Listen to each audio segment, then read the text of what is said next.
Thanks to RTI, Right to Information Act, Hindu धर्म, सनातन धर्म, आपली मंदिरं, आपली श्रद्धास्थानं आणि मग या मंदिरांमध्ये खूप श्रद्धेने येणारा आपल्या हिंदू धर्मियांचा लोंढाच्या लोंढा, त्यांच्या मनातली भक्ती, त्यांची श्रद्धा, त्याचं प्रगटीकरण करण्याची एक पद्धत, मग ठिकठिकाणी मंदिरांमध्ये असलेल्या हुंडींमध्ये मनोभावे अगदी 5 रुपयापासून कोट्यवधी रुपयापर्यंत काही ना काही त्या देवाच्या चरणी अर्पण करणं, हा एक मानवी स्वभाव. पण मग हे कधीपासून सुरू आहे? आता तुम्ही आम्ही तर इतिहासात वाचलेलं की सोमनाथ मंदिरावर एका मुघलांनी वारंवार हल्ले केले आणि हजारो किलो सोनं लुटून नेलं. मंदिर पूर्णपणे उद्ध्वस्त करण्याचा प्रयत्नही केला. आता ही झाली साधारणतः 350-400 वर्षापूर्वीच्या या घटना. परंतु स्वातंत्र्य मिळाल्यानंतर या हिंदू धर्मियांच्या मंदिराबाबतीत नक्की कारभार कशा पद्धतीने चालायचा? एक राज्य तामिळनाडू याचं उदाहरण घेण्याचं कारण की RTIच्या मार्फत एका धडपडणाऱ्या व्यक्तीने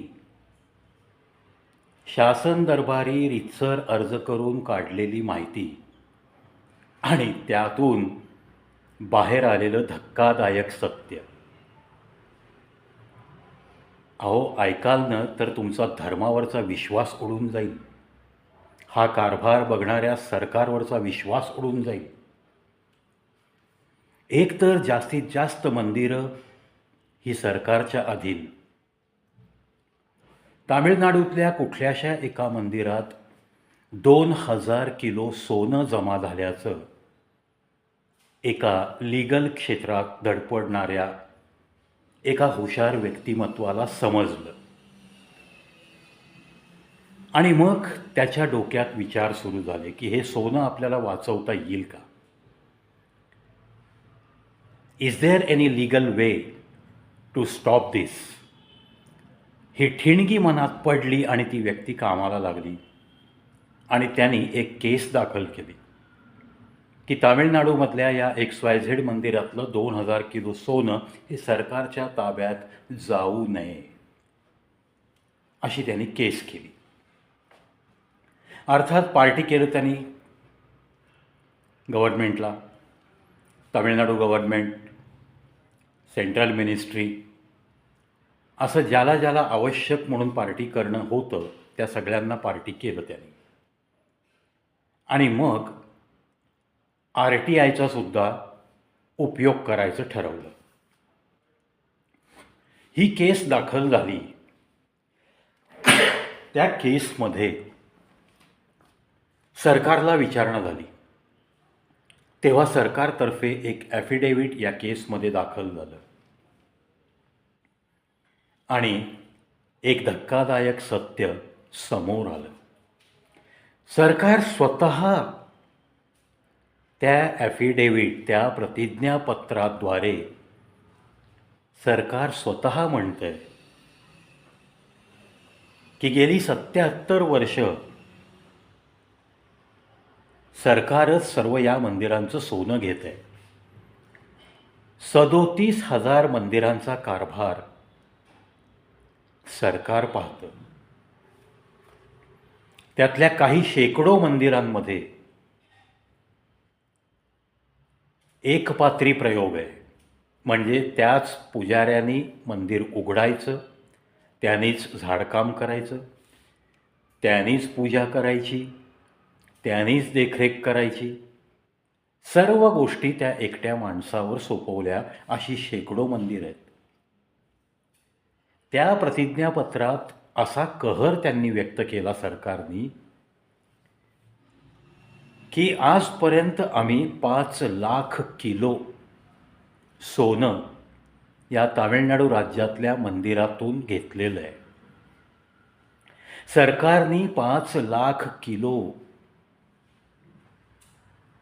एक धान्याचं पोतं 100 किलोचं असतं.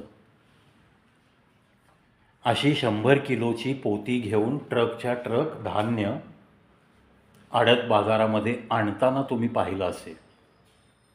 मग ती 100 किलोची पोती किती बसतात ट्रकमध्ये असा हिशोब करा आणि मग तुम्हाला समजेल की किती ट्रक भरून सोनं सरकारने घेतलंय केवळ एका राज्यातल्या मंदिरातून, ते पण तामिळनाडू या राज्यातल्या मंदिरांमधून. जेव्हा ही माहिती RTIच्या द्वारे त्या व्यक्तीला मिळाली, ॲफिडेव्हिटमध्ये पण नमूद केलेली मिळाली, तेव्हा हतबुद्ध व्हायला होतं ना. मग नक्की हे 5,00,000 किलो सोनं गेलं कुठे? आज सोन्याचे भाव गगनाला भिडलेत. 1,00,000पासून 1,50,000कडे त्याची झेप कधी चालली आहे कोणाच्याही लक्षात नाही आलं. 10 ग्रॅमचा भाव म्हणजे आज 5,00,000 किलो सोन्याची किंमत काय झाली. मग हा पैसा हिंदू धर्मियांच्या मंदिरात जमा झालेलं सोनं, याचा विनियोग नक्की काय झाला याची माहिती मिळणं हा त्या भक्ताचा अधिकार नाही आहे का? हा सामान्य जनतेचा अधिकार नाही आहे का? हा पैसा हिंदू धर्मियांसाठीच वापरला गेला का? मग कशासाठी वापरला गेला? जर हिंदू धर्मियांसाठी वापरला तर तो कुठे वापरला गेला? जर वापरला नसेल तर कोणासाठी वापरला? या काही गोष्टी बाहेर आल्या नाहीत. पण हा प्रश्न सतावतोय की 5,00,000 कोटी सोनं. RTIच्या माध्यमातून असंही बाहेर आलं की 2.35% of the total economy of our India हा भाग मंदिरांकडनं मिळालेला भाग आहे. मग याच्यामध्ये सोमनाथ मंदिर आणि द्वारकाधीश मंदिर वर्षाला 1,200 कोटी रुपये अशी एक माहिती आहे. अंबाजी मंदिर 4,000 कोटी रुपये, वैष्णोदेवी मंदिर 2,000 कोटी रुपये, साईबाबा मंदिरला जवळपास 130 किलो सोनं डोनेशन म्हणून मिळतं. एक वर्षाचे आकडे नाही. तिरुपती बालाजी जवळपास 3,023 कोटी रुपये कॅश त्या मंदिरात जमा होते वर्षाला. आणि जवळपास 300 ते 350 किलो सोनं दरवर्षी तिरुपती बालाजी या मंदिराला अर्पित होतं. हे आकडे जरी बघितले तरी चक्रावून जायला होतं. आता तामिळनाडू राज्य हे एकच राज्य घेतलं आणि ते जर 5,00,000 किलो सोनं तिथून मंदिराकडनं सरकारकडं वर्ग झालं असेल तर त्याचा कालावधी नेमका किती वर्षात तेवढं सोनं दाखल झालं सरकारकडं, त्याचा विनियोग काय केला आणि एवढं असूनसुद्धा मग बाहेर आपलं सोनं गहाण का टाकलं गेलं होतं. मग आज जी झपाट्याने इकॉनॉमी थोडी सुधारताना दिसते आहे किंवा रेल्वे आणि आर्मीमध्ये ज्या काही सुविधा आपल्याला दिसत आहेत, काय या सोन्यातनं मिळालेली एन्कॅशमेंट अशा सुधारणांसाठी वापरली गेली का? का कोरोनामध्ये याच्यातनं काही खर्च केला का? मग याच्यातून परत राजकारण्यांच्या तुंबड्या किती भरल्या? सहज स्वाभाविक प्रश्न निर्माण होत आहेत. म्हणजे सरकार स्वतः प्रतिज्ञापत्र दाखल करून सांगतंय की सध्या असं मंदिरांचं इन्कम आहे आणि तामिळनाडू या एका राज्याचा विचार केला तर 5 लाख किलो सोनं सरकारकडे जमा झालं होतं असं जर प्रतिज्ञापत्राद्वारे दिलं असेल तर ही गोष्ट खोटी आहे असं म्हणण्याचं कारणही उरत नाही. म्हणूनच मी सुरुवात केली की thanks to the right to information act. Anna हजारेंचे आभार मानू आपण. थोडक्यात काय तर हिंदू धर्मियांची आस्था आणि त्यांनी दिलेलं हे दान धर्म, मंदिराच्या हुंडीत टाकलेलं सोनं नाणं, जड जवाहीर किंवा रोकडा पैसा, हा इतका हजारो कोटी रुपयांचा दरवर्षी, तुम्हाला मी फक्त 7-8 मंदिरांची उदाहरणं दिली आहेत, अशी हजारो मंदिरं प्रत्येक राज्यात आहेत. 37,000 हा तर आकडा तामिळनाडू एका राज्यातल्या मंदिरांचा आहे. दक्षिणेतलं एक राज्य तामिळनाडू, त्या ठिकाणी जर 37,000 मंदिरं असतील तर तुम्ही विचार करा प्रत्येक राज्यातली मंदिरं किती, तिथे येणारा चढावा किती असेल, त्याच्यावरती सरकारचा अंकुश, मग सरकारकडे किती पैसा डायव्हर्ट होत असेल, त्या पैशाचा विनियोग नक्की सरकार कसं करतं हे काही समजून येत नाही. गेल्या 60 वर्षात कोणत्याही मंदिराचं ऑडिट झालेलं नाही आहे. त्याच्यामुळं दिव्याखाली किती मोठा अंधार असेल याचा विचार न केलेला बरा. मध्यंतरी काही व्हिडिओ व्हायरल झाले होते. देवस्थानचं नाव बदलत जायचे आणि नोटाची बंडलं ती माणसं एकमेकांकडं पास करतायत, कमिटीतली माणसं इतर नोटा मोजतायत, असं ते दृश्य, अशी काहीतरी 1-1.5-2 मिनटाची क्लिप. ती खरी असो खोटी असो, पण या कारभारावर नक्की अंकुश कोणाचा आहे? मग सरकारचा अंकुश असेल, सरकारकडं पैसा जाण्याच्या आधी अजून कुठं त्याला गळती लागते का? बरं, जो मिळतोय तो पैसा, लालबागचा राजा घ्या, दगडूशेठ हलवाई घ्या, अशी अनेक देवस्थानं आहेत. अगदी नाही म्हणण्यासाठी सिद्धिविनायक मंदिर, दगडूशेठ यांच्याकडनं काहीतरी चॅरिटी वर्क चालू असतं असं मी ऐकलं आहे. काही गोरगरिबांच्या ऑपरेशनसाठी पैसा दिला जातो, ठीक आहे ना ते. मग अशा पद्धतीने सरकारने या 5 लाख किलो सोन्याचा काही विनियोग केला का? काही गरिबांसाठी अशी काही धर्मादाय हॉस्पिटल्स चालू आहेत का? याचासुद्धा पाठपुरावा त्या RTIच्या माध्यमातून माहिती काढणाऱ्या व्यक्तीने करावा असं मला आवर्जून वाटतं. एका तामिळनाडू राज्यातली जर अशी धक्कादायक माहिती बाहेर येत असेल तर देशभरात सर्व RTIच्या कार्यकर्त्यांनी थोडंसं जागृत होऊन आपापल्या राज्यातली माहिती गोळा करावी असंही मला नमूद करावं असं वाटतं. 2.35% ऑफ द टोटल इकॉनॉमी हे जर असेल गणित, तर आपलं हेल्थ बजेट किंवा डिफेन्स बजेटसुद्धा थोडंफार त्याच्यापेक्षा जास्त असेल.